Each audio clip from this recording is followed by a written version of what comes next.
আসসালামু আলাইকুম। মুফতি আব্দুল মালেক দামাত বরকতু আমরা কজনই বা তাকে চিনি, আর চিনবই বা কী করে, কারণ তিনি অন্যান্য হুজুরের মতো তো আর ক্যামেরার সামনে তেমন বেশি আসেন না। আমরা শুধু অনেকেই মনে করি যেসব হুজুর ফেসবুকে এবং ইউটিউবে ওয়াজ করে শুধু সেই সব হুজুরই বড় বক্তা এবং ভালো বক্তা। তারা যে সবাই খারাপ বক্তা আমি এমনটা বলছি না, এবং আমি আজকে যে হুজুরের কথা বলছি তার পরিচয় দেওয়ার মতো যোগ্যতাও আমি রাখি না। কিন্তু আমরা যখন আসল স্বর্ণকে না চিনে যখন নকল স্বর্ণকে নিয়ে অনেক বেশি মাতামাতি করি, তখন আসল স্বর্ণের তো পরিচয় দিতেই হয়। তো আজকে আমরা এই হুজুরের একটু পরিচয় জেনে নেব।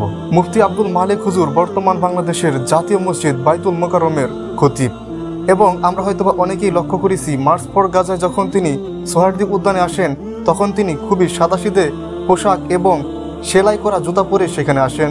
এটি দেখে আমরা হয়তো অনেকেই অবাক হয়েছি। এর আগে বাইতুল মোকাররমে কেমন হুজুর ছিল আমরা কিন্তু সকলেই কম বেশি জানি। এতটাই বিজ্ঞ আলেম ছিলেন যে দেশের প্রধানমন্ত্রী পালিয়ে যাওয়ার সাথে সাথে তাকেও পালিয়ে যেতে হয়েছে। অর্থাৎ বুঝতে পারতেছেন সে কত ভালো কাজ করেছে।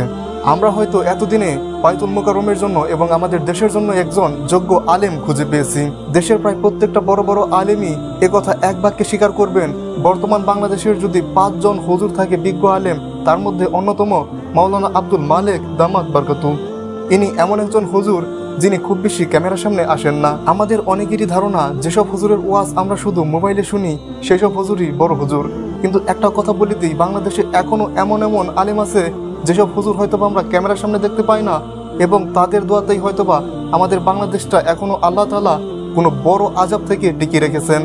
তিনি শুধু জাতীয় মসজিদ বাইতুল মোকাররমের খতিব নয়, তিনি একজন বাংলাদেশি হাদিস বিশেষজ্ঞ এবং হানাফি ফিকহ, হাদিস শাস্ত্র সহ বিভিন্ন বিষয়ে গবেষণামূলক কর্মকাণ্ডের জন্য তিনি শুধু বাংলাদেশে নয়, সারা পৃথিবীর বিজ্ঞ আলেমদের মধ্যে তিনি অন্যতম। 1998 সালে তার রচিত আল মাদখাল ইলা উলুমিল হাদিসিস শরীফ প্রকাশিত হয়, যা বিভিন্ন দেশের পাঠ্যভুক্ত বই হিসেবে অন্তর্ভুক্ত করা হয়। 1996 সালে প্রতিষ্ঠিত মারকাজুদ দাওয়া আল ইসলামিয়ার সহ-প্রতিষ্ঠাতা তিনি। বর্তমানে তিনি এ প্রতিষ্ঠানের শিক্ষা সচিব এবং উচ্চতর হাদিস বিভাগের প্রধান। এই প্রতিষ্ঠানের মুখপাত্র হিসেবে 2005 সালে তার তত্ত্বাবধানে মাসিক আল কাউসার প্রকাশিত হয়। 2012 সালে তিনি বাংলাদেশের কওমি মাদ্রাসার শিক্ষা কমিশনের সদস্য মনোনীত হন।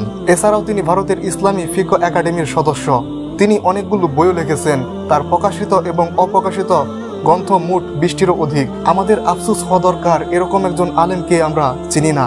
তার আরও অনেক অনেক বৈশিষ্ট্য রয়েছে।